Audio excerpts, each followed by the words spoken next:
अस्सलाम वालेकुम स्टूडेंट्स। अच्छा बेटा, जैसे कि हमने ये एम किया हुआ है कि हम जो है वो तमाम जो दाहम के चैप्टर्स हैं उनकी एक्सरसाइजेज जो है वो हल करेंगे, और इसके अलावा मैंने ये भी एम किया है कि मैं जो नाहम और दाहम की जो अपना फ़िज़िक्स के न्यूमेरिकल्स हैं वो भी मैं करूँगा, और इसके साथ जो है वो नाहम की जो एक्सरसाइजेज हैं केमिस्ट्री की वो भी मैं करूँगा। तो आज हम उसी सिलसिले में करने लगे हैं दाहम का जो है वो चैप्टर नंबर 10 बाब नंबर 10 उसकी एक्सरसाइज। तो उसका पहला क्वेश्चन है कि आम घरेलू इस्तेमाल की 3 अशिया के नाम लिखें।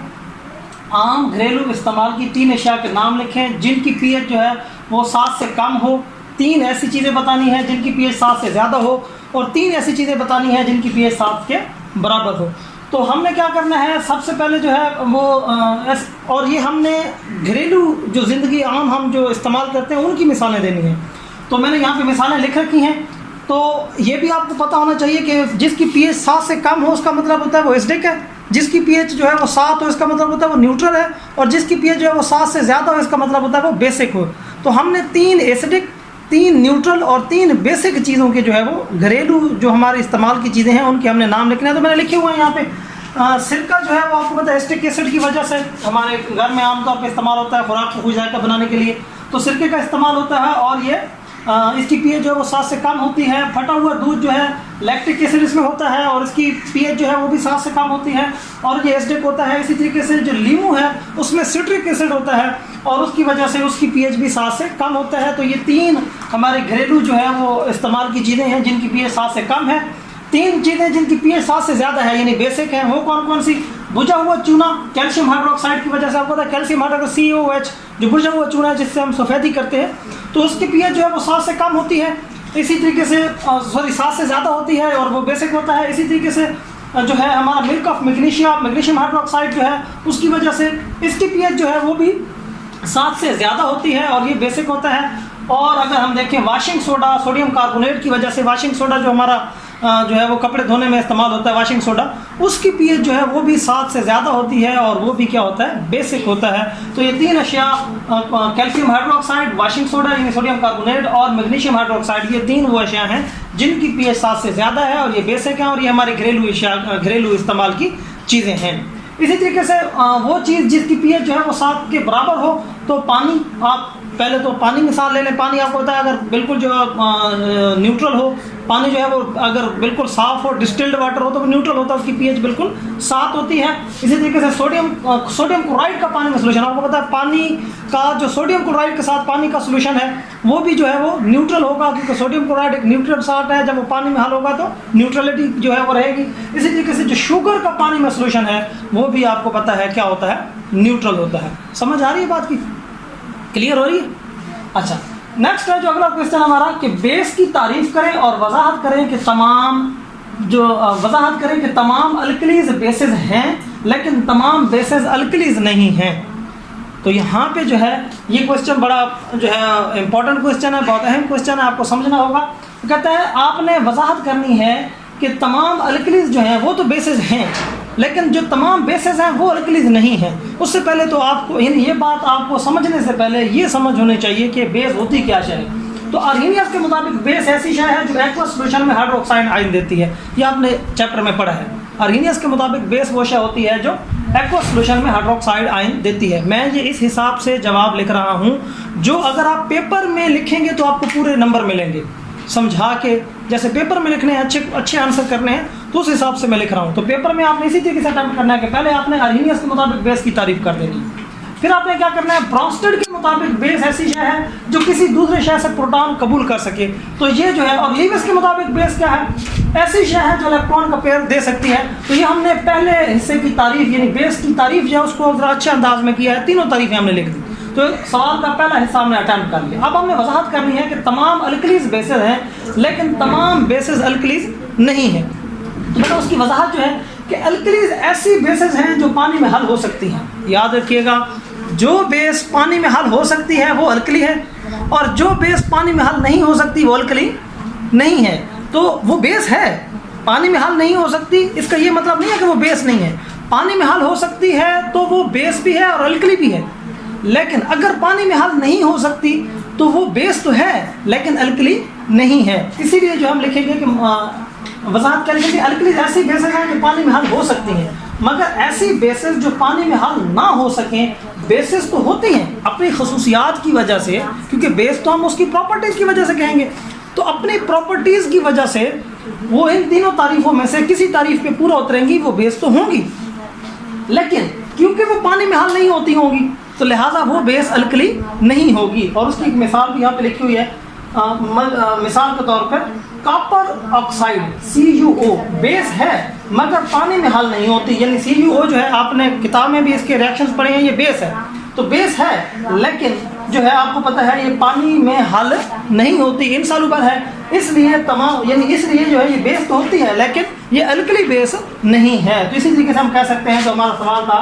तमाम अल्कलीज बेसेस नहीं होते, इसीलिए तमाम अल्कलीज बेसेस नहीं होते, लेकिन तमाम बेसेस अल्कलीज होती हैं, लेकिन यानी इसीलिए तमाम अल्कलीज बेसेस हैं, जितनी भी अल्कलीज हैं वो तो बेसेस हैं, लेकिन तमाम बेसेस उनके लिए लाजमी नहीं है कि वो अल्कली हों। अच्छा ऐसे है, अब ये बार बार जो है वो मिटा के और बार बार लिखने से बेहतर है कि मैं आपको जो है वो कॉपी पे जो मैंने आंसर लिखे हुए हैं वहीं से आपको जो है वो रिकॉर्ड करवा के वहीं से आपको जो है वो बता देता हूँ। तो इसके बाद जो है मैं कॉपी पे चलता हूँ, कॉपी से ही आपको सारा क्लियर करवाता हूँ। तो नेक्स्ट बेटा हमारा क्वेश्चन है, क्वेश्चन नंबर 3, ब्रॉन्स्टेड लोरी बेस की तारीफ़ करें और एक मिसाल के साथ वजाहत करें कि पानी ब्रॉन्स्टेड लोरी बेस है। यानी हमने ब्रॉन्स्टेड लोरी बेस की तारीफ़ करनी है, वो तो किताब में सीधी सीधी लिखी हुई है कि बेस वो शय है जो किसी दूसरी शय से प्रोटॉन कबूल कर सकती है, यानी जो भी किसी दूसरी शय से प्रोटॉन कबूल कर सके वो क्या होगी, बेस होगी। तो मिसाल उसकी क्या है, ठीक है, ये बनेगा जब HCl को पानी में डाला जाता है तो HCl एक एसिड और H2O एक बेस के तौर पर रिएक्ट करता है। बेटा आप समझने में तवज्जो दें, फिलहाल लिखने पे नहीं। HCl एक एसिड और H2O जो है एक बेस के तौर पर रिएक्ट करता है। रिएक्शन क्या है, HCl जमा H2O gives us H3O positive जमा Cl2 नेगेटिव। अब यहाँ पे आपने क्या देखा है कि HCl ने जो है H प्लस आइन H2O को दिया है और वो क्या बन गया है, H3O पॉजिटिव। अब जिसने H प्लस आइन दिया है वो क्या है, एसिड है, और जिसने H प्लस आइन कबूल किया है वो क्या है, बेस। किसके मुताबिक, ब्रॉन्स्टेड लोरी के मुताबिक। तो लिहाजा ब्रॉन्स्टेड लोरी के मुताबिक H2O जो है वो क्या है, बेस है, और HCl जो है वो एक एसिड है। ये आपको पता है कि रिवर्सिबल रिएक्शन है, और इसमें जो फॉरवर्ड रिएक्शन है उसमें HCl एक एसिड है क्योंकि उसने H प्लस आइन दिया है, जबकि H2O एक बेस है जो प्रोटॉन कबूल करता है। तो इस तरीके से आपने एसिड और बेस का ये फ़र्क उसको करके दे देना है। तो नेक्स्ट जो चौथा क्वेश्चन हमारा कि आप किस तरह वजाहत कर सकते हैं कि एसिड और बेस का ब्रॉन्स्टेड लोरी तस्वुर नॉन एक्वस सॉल्यूशन पर काबिल इतलाक है। यानी आप किस तरह वजाहत कर सकते हैं कि एसिड और बेस का जो ब्रॉन्स्टेड लोरी तस्वुर है वो नॉन एक्वस सॉल्यूशंस पर भी काबिल इतलाक है। तो ब्रॉन्स्टेड लोरी का कॉन्सेप्ट क्या है, ब्रॉन्स्टेड लोरी के मुताबिक एसिड वो शय है या मालिक्यूल या आइन है जो किसी दूसरी शय को प्रोटॉन दे सकती है, जो भी प्रोटॉन दे सके यानी H प्लस आइन दे सके वो क्या है, एसिड है। और ब्रॉन्स्टेड लोरी के मुताबिक बेस वो शय है जो किसी दूसरी शय से प्रोटॉन कबूल कर सकती है। ये आपकी किताब में जवाब लिखा हुआ है। अब इसकी वजाहत कैसे होगी, मंदरजा बाला तारीफ़ों से ये वाज़ेह है कि लोरी ब्रॉन्स्टेड तस्वुर के मुताबिक एसिड या बेस होने के लिए पानी में हल पजीरी शर्त ही नहीं है। जो ऊपर पूछे आप कैसे वजाहत करेंगे कि नॉन एक्वस सॉल्यूशन पर भी काबिल इतलाक है। तो बेटा जब पानी में हल होना या ना होना शर्त ही नहीं है तो फिर इसलिए जो है हल पजीरी शर्त ही नहीं है, इसलिए हम कह सकते हैं कि एसिड और बेस का ब्रॉन्स्टेड लोरी तस्वुर नॉन एक्वस सॉल्यूशन पर काबिल इतलाक है। जो चीज़ पानी में हल हो या ना हो इससे कोई लेना देने नहीं है। H प्लस आइन देगा तो एसिड है और H प्लस आइन लेगा तो बेस है। तो ये जो है एसिड और बेस की एक सादा सी तारीफ़ है इसमें लोरी ब्रॉन्स्टेड में। नेक्स्ट जो है वो क्वेश्चन नंबर 5। तो क्वेश्चन नंबर 5 है कि लीविस एसिड और बेस के दरमियान किस किस्म का बॉन्ड बनता है। तो बेटा लीविस एसिड और बेस के दरमियान कोऑर्डिनेट कोवलेंट बॉन्ड बनता है, ये आपको पता है, बहुत आसान क्वेश्चन था। छठा क्वेश्चन है कि H प्लस आइन क्यों लीविस एसिड के तौर पे काम करता है। जो H प्लस आइन है वो लीविस एसिड के तौर पे क्यों काम करता है। तो हमें पहले ये लीविस एसिड का नज़रिया यहाँ पे दोबारा लिखना होगा। मैं उस तरीके से जवाबात लिखवा रहा हूँ कि जिस तरीके से आपके लिखने से पेपरों में मार्क्स आएंगे, ठीक है। क्वेश्चन आपने कैसे अटैम्प्ट करना है मैं वो बता रहा हूँ। तो आपने पहले तो तारीफ़ करनी है कि लीविस के नज़रिए के मुताबिक एसिड वो शय है जो किसी दूसरी शय से इलेक्ट्रॉन का पेयर कबूल करती है। लीविस के मुताबिक एसिड वो शय है जो इलेक्ट्रॉन का जोड़ा कबूल करे। तो आप क्योंकि H प्लस आइन इलेक्ट्रॉनी जोड़ा, इलेक्ट्रॉन का जोड़ा आप लिखेंगे इलेक्ट्रॉन का जोड़ा कबूल करके अपना डुप्लेट मुकम्मल करता है, इसलिए H प्लस आइन लीविस एसिड के तौर पे काम करता है। बेटा ये आपने देखा होगा कि NH3 वाला जो रिएक्शन है वो बेशक आप यहाँ पे लिख दें तो लिख सकते हैं कि NH3 वो जो लोन पेयर होता है और वो H+ आयन सामने आता है और वो अपना लोन पेयर जो है कोऑर्डिनेट कोवलेंट बांड के जरिए से अपना देता है। तो इसलिए क्योंकि H+ आयन जो है वो 2 इलेक्ट्रॉन कोऑर्डिनेट कोवलेंट बांड वाले वसूल करता है, इसलिए H+ आयन एक एसिड के तौर पे काम करता है। और लीविस के मुताबिक जो इलेक्ट्रॉनिक जोड़ा कबूल करे आपको पता है वो क्या होता है, एसिड होता है। क्वेश्चन नंबर 7 है कि फर्टिलाइजर्स की तैयारी में इस्तेमाल होने वाले 2 एसिड्स के नाम लिखें। तो बेटा फर्टिलाइजर्स की तैयारी में सल्फ्यूरिक एसिड और नाइट्रिक एसिड जो है वो इस्तेमाल होते हैं। आसान सवाल था बिल्कुल। तो सवाल नंबर 8 है कि पीएच की तारीफ़ करें। खालिस पानी की पीएच क्या है? तो बेटा पीएच की तारीफ़ भी बिल्कुल सादा है कि पीएच का मतलब हाइड्रोजन आयन की मोलर कंसंट्रेशन का मनफी लॉगरिथम है, और खालिस पानी की पीएच आपको पता है वो क्या होती है, 7 होती है। पता है ना इस बात का? अच्छा, उसके बाद है जी सवाल नंबर 9, पीएच 1 रखने वाला सोल्यूशन पीएच 2 रखने वाले सोल्यूशन से कितने गुना ताकतवर होता है? और आपको पता है क्योंकि हमने लॉग लिया हुआ है, बड़ा सीधा सा आंसर है इसका भी, पीएच 1 रखने वाला सोल्यूशन पीएच 2 रखने वाले सोल्यूशन से 10 गुना ताकतवर होता है। इसके बाद जो है वो 10वां क्वेश्चन है कि मंदरजा झैल की तारीफ़ करें। 10वें क्वेश्चन में बेसिक साल्ट की, नॉर्मल साल्ट की जो है वो तारीफ़ें पूछी गई हैं।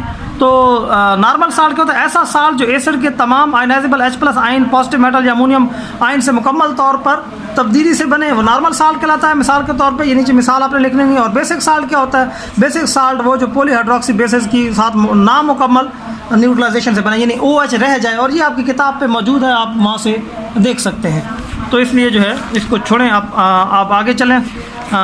यहाँ पे आपने वो मिसाल ज़रूर लिखनी है किताब से ना, कि आपने पॉलीहाइड्रोक्सी एक बेस लेनी है, उसमें से एक OH करके, तो वो आपकी बेस वाली बेसिक साल्ट्स वाली उसमें लिखी हुई है मिसाल ये, इसलिए आप कर सकते हैं वहाँ से। क्वेश्चन नंबर 11 पे मैं आ जाता हूँ।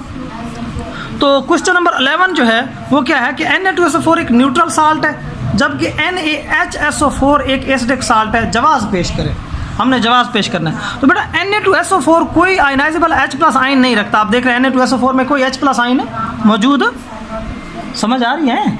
कोई H+ आयन मौजूद नहीं है, इसलिए ये एक न्यूट्रल साल्ट है। जबकि NaHSO4 में आयनाइजेबल H+ आयन की मौजूदगी इसे एसिडिक साल्ट बनाती है। आप ज़रा देखें ना, NaHSO4 इसमें H मौजूद है, तो इसका जो H+ आयन है उसकी वजह से ये क्या बन जाता है, एसिडिक साल्ट, यानी ये पानी में मजीद H+ आयन दे सकता है। मजीद ये कि NaHSO4 मजीद बेस से रिएक्शन करने की सलाहियत रखता है। मजीद ये अगर आप देखें कि NaHSO4 जमा NaOH मजीद बेस से ये रिएक्शन करके Na2SO4 बना सकता है, मतलब ये मजीद अभी H+ आयन देने की सलाहियत रखता है।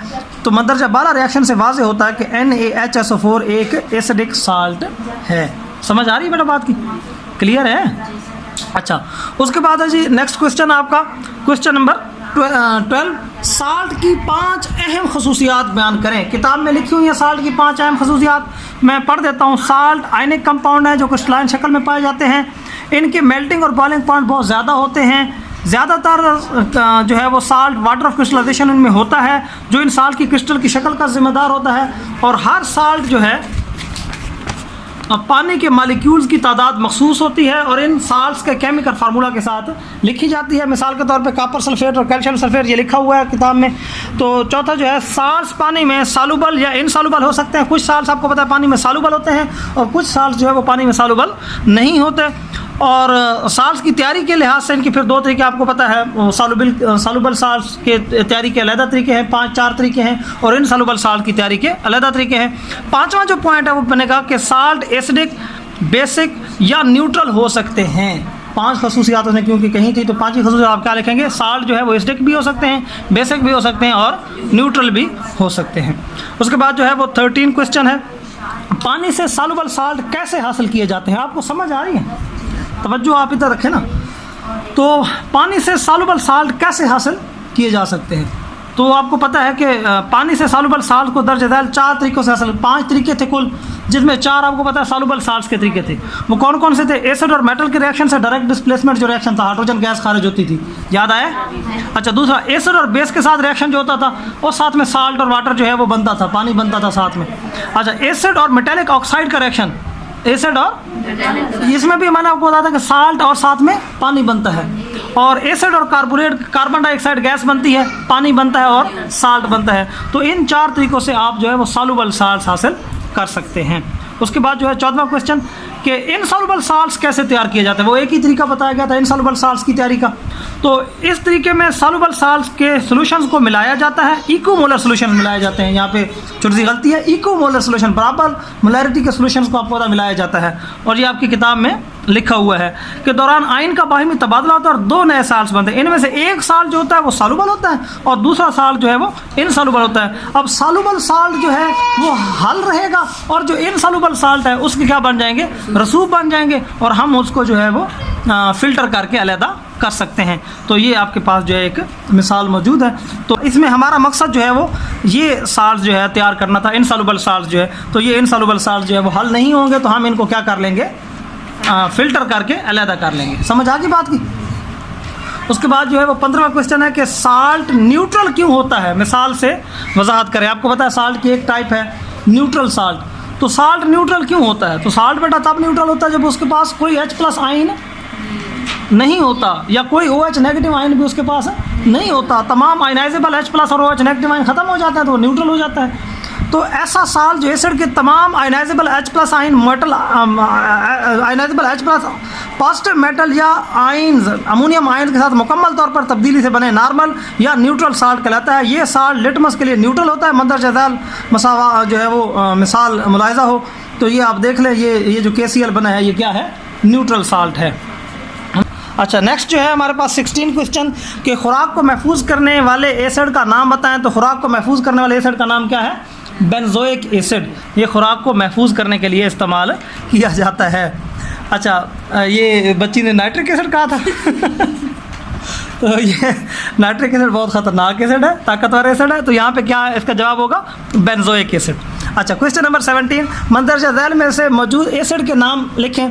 तो यानी इसमें आपने एसिड के नाम बताने हैं। चींटी के डंग में, सिरके में, फटे हुए दूध में, सिट्रस फ्रूट में।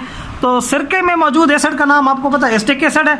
चींटी के डंग में मौजूद एसिड का नाम फार्मिक एसिड होता है। सिट्रस फ्रूट में मौजूद एसिड का नाम सिट्रिक एसिड होता है। और फटे हुए दूध में जो एसिड होता है उसका क्या नाम है, लैक्टिक एसिड। तो इसके बाद जो है क्वेश्चन नंबर 18 है, आप कैसे वजाहत कर सकते हैं कि PbOHNO3 एक बेसिक साल्ट है। वैसे बड़ी आसान सी बात है, इसमें ये जो OH है तो ये वाज़ह कर रहा है कि एक बेसिक साल्ट है क्योंकि ये OH रखता है अभी। तो ये लेकिन आपने ऐसे तो नहीं लिखना, आपने लिखना कैसे है, आपने उसको समझाना कैसे है, लिख के है। तो आपने इसके लिए क्या लिखना है, क्योंकि PbOHNO3 में आयनाइजेबल OH नेगेटिव आयन मौजूद है जो इसे बेसिक साल्ट साबित करती है। तो आप एक मिसाल भी देंगे। तो ये देखिए मिसाल आगे दी हुई है। PbOHNO3 मज़ीद एसिड से रिएक्शन करके न्यूट्रल साल्ट बनाता है, जैसे कि PbOHNO3 जमा HNO3 gives us PbNO3 twice जमा H2O। तो इसलिए जो है, तो इसके अलावा आपको पता है कि PbOHNO3 लिटमस को नीला कर देता है। ये भी तरीका है इसको चेक करने के लिए, बेशक कर दीजिएगा। PbNO3 क्योंकि लिटमस को नीला करता है तो इससे साबित होता है कि ये एक बेसिक साल्ट है। तो मंदरजा बाला वजूहात साबित करती हैं कि PbOHNO3 एक बेसिक साल्ट है। अच्छा, उसके बाद जो है क्वेश्चन नंबर 19, आपको एक एसिडिक साल्ट की ज़रूरत है, आप इसे कैसे बना सकते हैं, एसिडिक साल्ट आप कैसे हासिल कर सकते हैं। तो बेटा ये साल्ट एसिड के आयनाइजेबल H+ आयन को पॉजिटिव मेटल आयन से जुज़वी तौर पर तब्दील करने से बनते हैं। तो हम क्या करेंगे, H2SO4 जमा QH। तो ये जुज़वी तौर पर H+ आयन जो है वो तब्दील होगा तो क्या बनेगा, KHSO4 जमा H2O। तो इस तरीके से आप हासिल कर सकते हैं। नेक्स्ट है जी क्वेश्चन नंबर 20 कि प्लास्टर ऑफ पेरिस बनाने के लिए कौन सा साल्ट इस्तेमाल होता है। बड़ा आसान सा जवाब है इसका भी कि कैल्शियम सल्फेट जो है CaSO4.2H2O, जिप्सम भी जिसे हम कहते हैं, प्लास्टर ऑफ पेरिस बनाने के लिए इस्तेमाल होता है। तो इस तरीके से जो है आपकी ये एक्सरसाइज जो है वो भी क्लियर हुई। अल्लाह हाफिज़।